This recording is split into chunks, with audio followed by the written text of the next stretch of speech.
Assalamualaikum warahmatullahi wabarakatuh.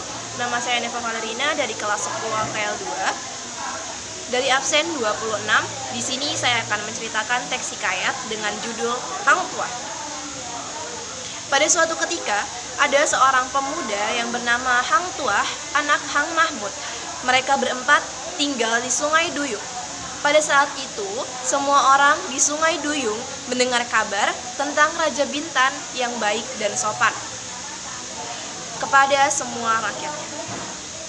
Ketika Hang Mahmud mendengar kabar itu, Hang Mahmud berkata kepada istrinya yang bernama Dang Merdu, "Ayo kita pergi ke Bintan, di negeri yang besar itu. Apalagi kita ini orang yang miskin. Lebih baik kita pergi ke Bintan agar lebih mudah mencari pekerjaan." Lalu, pada malam harinya, Hang Mahmud bermimpi bulan turun dari langit. Cahayanya penuh di atas kepala Hang Tuah. Hang Mahmud pun terbangun dan mengangkat anaknya serta menciumnya. Seluruh tubuh Hang Tuah berbau seperti wangi-wangian. Siang harinya, Hang Mahmud pun menceritakan mimpinya kepada istri dan anaknya. Setelah mendengar kata suaminya, Dang Merdu pun langsung memandikan dan melulurkan anaknya. Setelah itu, ia memberikan anaknya itu kain, baju, dan ikat kepala serba putih. Lalu Dang Merdu memberi makan Hang Tuah nasi kunyit dan telur ayam. Ibunya juga memanggil para pemuka agama untuk mendoakan keselamatan untuk Hang Tuah. Setelah selesai, dipeluknya lah anak itu. Lalu kata Hang Mahmud kepada istrinya, "Adapun anak kita ini, kita jaga baik-baik, jangan diberi main jauh-jauh." Keesokan harinya, seperti biasa Hang Tuah membelah kayu untuk persediaan. Lalu, ada pemberontak yang datang ke tengah pasar, banyak orang yang mati dan luka-luka. Orang-orang pemilik toko meninggalkan tokonya dan melarikan diri ke kampung. Gemparlah negeri Bintan itu dan terjadi kekacauan di mana-mana. Ada seorang yang sedang melarikan diri berkata kepada Hang Tuah, "Hai Hang Tuah, hendak matilah kau tidak mau masuk ke kampung." Maka kata Hang Tuah sambil membelah kayu, "Negeri ini memiliki prajurit dan pegawai yang akan membunuh. Ia pun akan mati olehnya." Waktu ia sedang berbicara, ibunya melihat bahwa pemberontak itu menuju Hang Tuah sambil menghunuskan kerisnya. Maka ibunya berteriak dari atas toko, katanya, "Hai anakku, cepat lari ke atas toko." Hang Tuah mendengarkan kata ibunya. Ia pun langsung bangkit berdiri dan memegang kapaknya menunggu amarah pemberontak itu.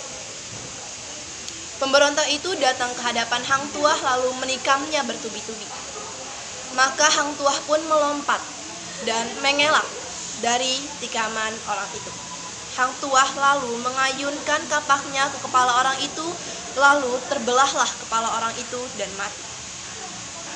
Maka kata seorang anak yang menyaksikan, "Dia akan menjadi perwira besar di tanah Melayu ini." Terdengarlah berita itu oleh keempat kawannya, Hang Jebat, Hang Kasturi, Hang Lekir, dan Hang Lekio. Mereka pun langsung berlari-lari mendapatkan Hang Tuah.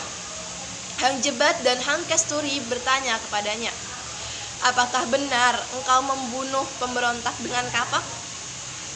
Hang Tuah pun tersenyum dan menjawab, "Pemberontak itu tidak pantas dibunuh dengan keris, melainkan dengan kapak untuk kayu."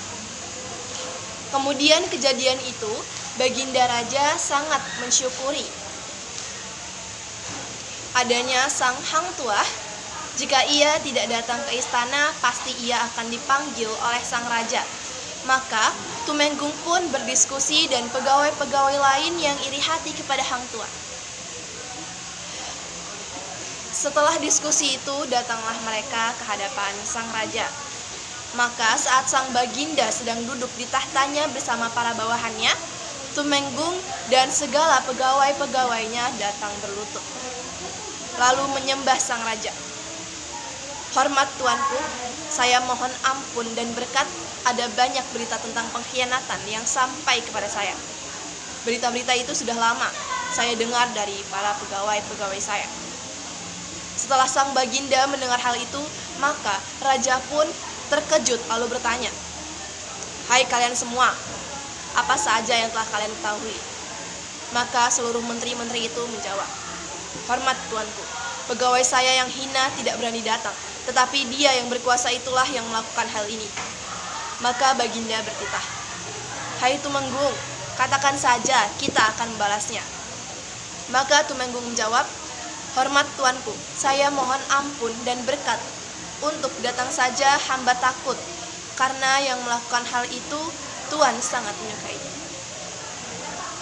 Baiklah kalau Tuan percaya pada perkataan saya, karena jika tidak, alangkah buruknya nama baik hamba, seolah-olah menjelek-jelekan orang itu. Setelah baginda mendengar kata-kata Tumenggung yang sedemikian itu, maka baginda bertitah, "Siapakah orang itu? Sang Hang Tuah kah?" Maka Tumenggung menjawab, "Siapa lagi yang berani melakukannya selain Hang Tuah itu?" Saat pegawai-pegawai hamba memberitahukan hal ini pada hamba, hamba sendiri juga tidak percaya.